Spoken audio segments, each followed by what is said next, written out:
अभी तक हमने देखा था कि हमने कंटेनर क्रिएट करने से पहले भी वॉल्यूम को क्रिएट कर सकते हैं और बाद में भी क्रिएट कर सकते हैं। तो हमने दोनों मेथड्स को देखा था, पर दोनों मेथड में क्या था कि हमने वॉल्यूम क्रिएट करने के बाद उसके अंदर डाटा डाला था। अब हम चाहते हैं कि भी जो पहले ही डाटा कंटेनर्स के अंदर है, जैसे कि जो वेब सर्वर कंटेनर्स होते हैं, जैसे इंजन वेब सर्वर है, जो आपका अपाचे वेब सर्वर है, उसके अंदर डिफ़ॉल्ट ही एक होम पेज होता है। मीन हमारे पास पहले ही एग्जिस्टिंग डाटा है।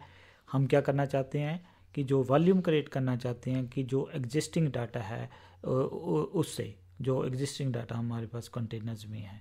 तो इसके लिए देखते हैं कि हम कैसे, तो हम डिफरेंट सिनेरियो दे रहे हैं देख रहे हैं ताकि आपके बिल्कुल परसिस्टेंट स्टोरेज की आपके पास मास्टरी हो जाए कि कैसे कैसे डिफरेंट सिनेरियोज में, जहाँ अगर आप कुछ एग्जांपल्स पढ़ते हो तो आपको समझ लग जाए कि वो क्या करने जा रहे हैं, कि पहले उन्होंने वॉल्यूम क्रिएट किया है कि ड्यूरिंग कंटेनर क्रिएशन किया है, और वो जो डाटा है वॉल्यूम के अंदर वो कैसे आया है, बाद में डाला गया है कि जब वॉल्यूम क्रिएट किया गया तभी वो डाटा जो था कंटेनर के अंदर वो वॉल्यूम के अंदर चला गया। तो डिफरेंट सिनेरियो देख रहे हैं। तो इस सिनेरियो में हम देखेंगे कि एग्जिस्टिंग डाटा जो कंटेनर्स के है उसको यूज़ करके हमने वॉल्यूम को कैसे क्रिएट करना है।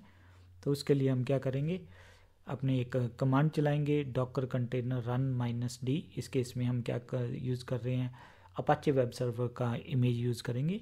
तो हम जो कमांड चला रहे हैं Docker container run -d minus name web, हम अपने कंटेनर को नाम दे रहे हैं, और यहाँ पे हम वॉल्यूम क्रिएट कर रहे हैं। हम वॉल्यूम का नाम क्या देना चाहते हैं, वेब डाटा। और हमें पता है कि अपाची के अंदर जो डिफ़ॉल्ट डॉक्यूमेंट रूट होती है, जहाँ पे डिफ़ॉल्ट पेज पड़ा होता है, वो डायरेक्टरी होती है यूज़र लोकल अपाचे 2 htdocs। अगर यहाँ पे कुछ डाउट है तो आप जो वेब सर्वर वाली जो सी वीडियोज़ हैं उस पर फिर दोबारा से जाके उनको सुन सकते हो, तो उससे आपको क्लियर हो जाएगा कि मीन अपाचे वेब सर्वर के अंदर जो डिफ़ॉल्ट हमारे पास डायरेक्टरी होती है जहाँ पे हम मटेरियल डालते हैं वो यूज़र लोकल अपाचे 2 htdocs होती है। तो हमने क्या कह दिया कि हम एक वॉल्यूम क्रिएट करना चाहते हैं वेब डाटा। अब होगा क्या कि जैसे ही हमें ये वेब डाटा को इस डायरेक्टरी के साथ रिलेट कर रहे हैं, क्योंकि इस केस में अब वो नई डायरेक्टरी नहीं क्रिएट कर रहा, पहले ही डायरेक्टरी क्रिएट कर रहा है, तो ये जो डाटा है वो जो वॉल्यूम के अंदर आ जाएगा।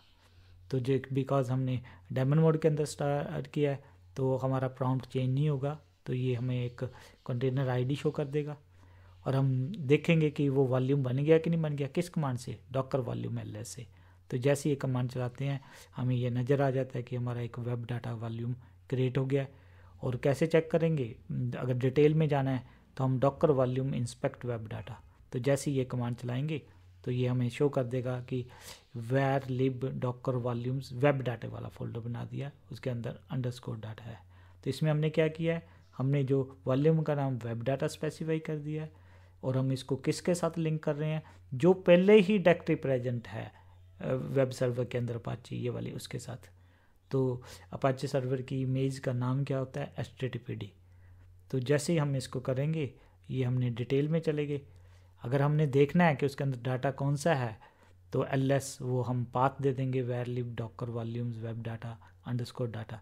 तो यहाँ पे वो हमें index.html फाइल दिखा रहा है, हम इसको ओपन करके भी देख रहे हैं। तो यहाँ पे वो डिफ़ॉल्ट पेज क्या शो कर रहा है, आपका जो डिफ़ॉल्ट पेज है वो ये वाला शो कर रहा है, इट वर्क्स वाला। तो ये हमें नज़र आ रहा है। तो उसके बाद हम जैसे डॉकर कंटेनर ls करेंगे तो वो हमें शो कर रहा है कि हमारा वेब सर्वर कंटेनर चल रहा है। हम एक दूसरा कंटेनर से भी वेरीफाई करते हैं कि क्या इसको हम दूसरे कंटेनर में यूज़ कर सकते हैं। तो उसके लिए हम फिर एक कमांड चलाएंगे Docker container run -rm -v। हम वेब डाटा को हम चाहते हैं कि वो क्या करे, अल्पाइन का एक कंटेनर क्रिएट करे और वहाँ पे वेब डाटा से मांगे। और साथ में हम क्या कर रहे हैं, हमने कोई यहाँ पे भी इंटरेक्टिव मोड नहीं स्पेसिफाई किया, हम अल्पाइन चाहते हैं कि कंटेनर बने, कंटेनर बनते ही ये कमांड रन हो जाए ls-l वेब डाटा। तो अगर हमारे पास डाटा होगा तो वो यहाँ पे भी शो कर सकता है कि हमारे पास इंडेक्स डॉट है। तो ये भी एक वेरीफाई करने का तरीका है। और इसमें हम इसका मीनिंग क्या है कि ये ज़रूरी नहीं होता कि आपने कंटेनर के अंदर जाके ही फाइलों को देखना है।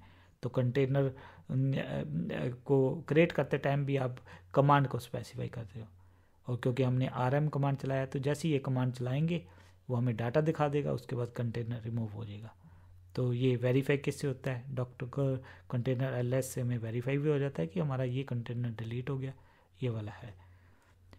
तो अब हमने बाद में क्या है, वॉल्यूम को रिमूव करना चाहते हैं, तो उसके लिए हम क्या करेंगे, जो हमारा वेब कंटेनर है उसको पहले स्टॉप करेंगे और फिर रिमूव करेंगे, फिर चेक कर लेंगे।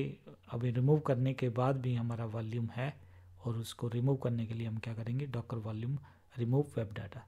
तो यहाँ पे हमने जो देख रहे हैं कि भाई जो एग्जिस्टिंग डाटा था उससे वो वॉल्यूम बन गया है, तो उससे हमारा डाटा भी वॉल्यूम क्रिएशन के टाइम ही हमारे पास डाटा भी आ गया है। तो इसको हम आगे इसकी डेमो देखते हैं। तो प्लीज़ अगर आपको वीडियोज़ अच्छी लगती हैं तो आप उसको लाइक करें और चैनल को सब्सक्राइब करें।